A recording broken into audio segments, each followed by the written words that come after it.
What effect do you think eating 16 eggs per day would have on your cholesterol levels? Thankfully, a researcher named Ansel Keys conducted a study where he fed subjects 3,000 milligrams of cholesterol per day. That's the equivalent of 16 eggs, and found that it had no effect on cholesterol levels.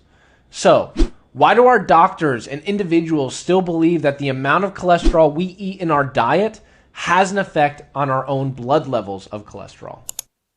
No.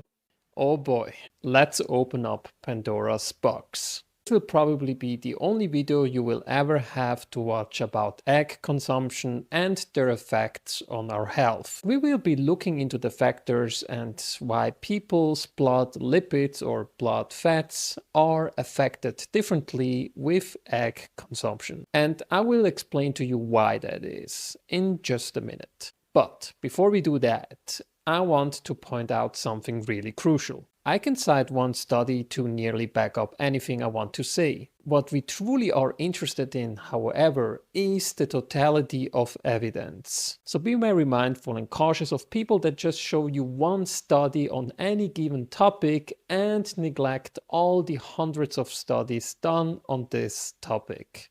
Without any further ado, let's get into this. Are eggs healthy or not? Eggs are probably the only nutrition-related topic that is not only conflicting on social media, but also in science. We have indeed many studies showcasing that egg consumption is healthy, while on the other side we have studies, well, stating the opposite. So why is it that dietary cholesterol seems to be affecting people differently? I believe the answer lies in being a hyper or a hypo responder of cholesterol absorption. You see, everything we eat goes through the mouth, through the esophagus, through the stomach, and eventually lands in the small intestine. The small intestine is where we absorb all the nutrients we need to survive. And of course, that's where we also absorb dietary cholesterol. However, to absorb dietary cholesterol, a couple of criteria needs to be met. Cholesterol that we eat, so dietary cholesterol, is usually bound to fatty acids.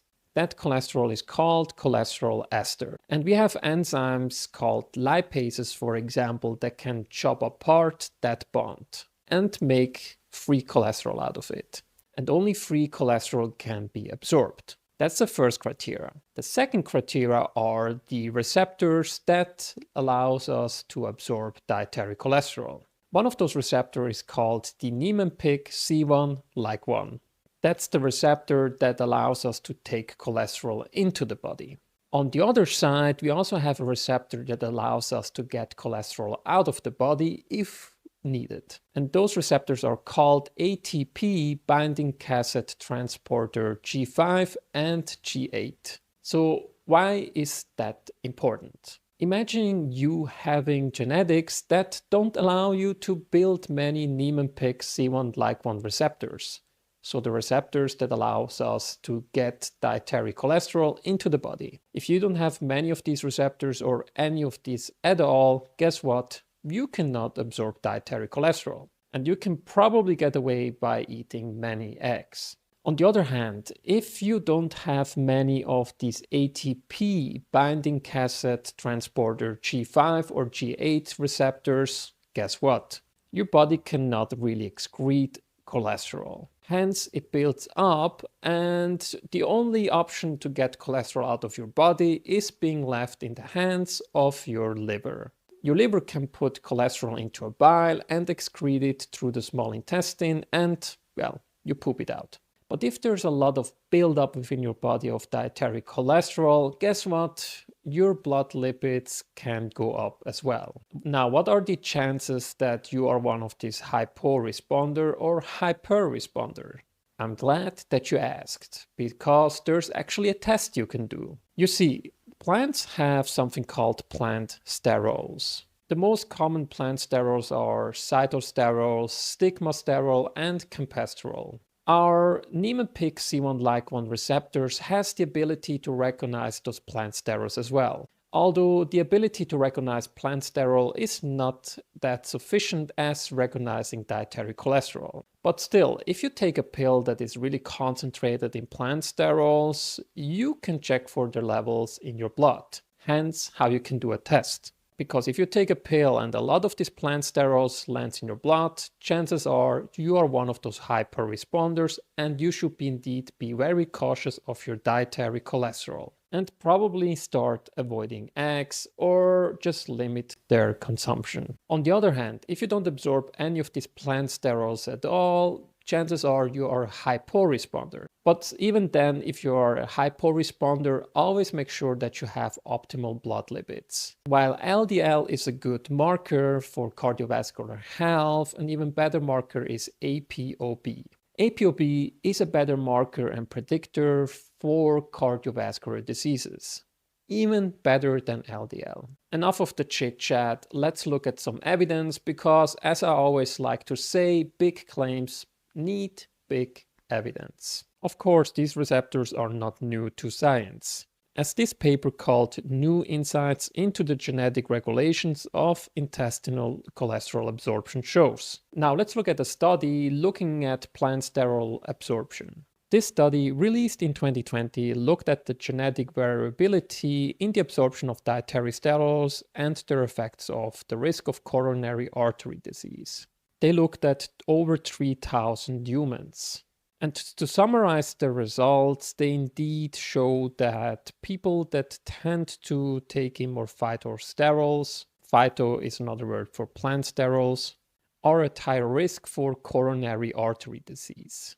And we also have studies actually inactivating the Niemann-Pick C1-like-1 receptor and deactivating the protein, the receptor that takes in dietary cholesterol, leads to a decreased risk for coronary heart disease. The last study that we're going to look at is probably the most important one, because in my humble opinion, this study summarizes everything we just went through the whole video.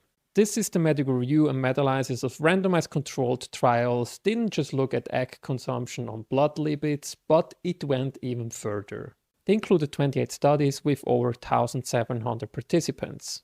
Now, let's have a look at the forest plot that the researchers created, because this illustrates why egg consumption is so divisive. What you see on the top are the studies that actually didn't report on hyper or hyporesponder, meaning they just recruited participants without assessing whether they are a hypo or a hyper cholesterol absorber.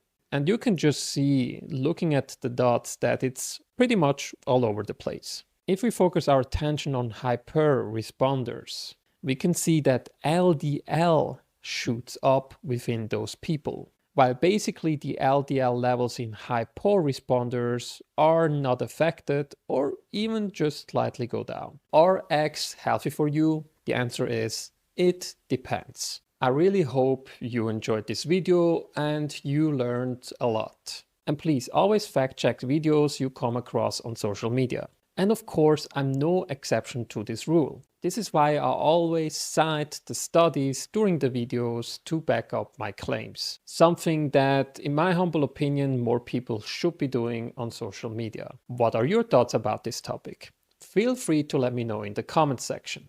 Thank you so much for watching, and I'll see you next time.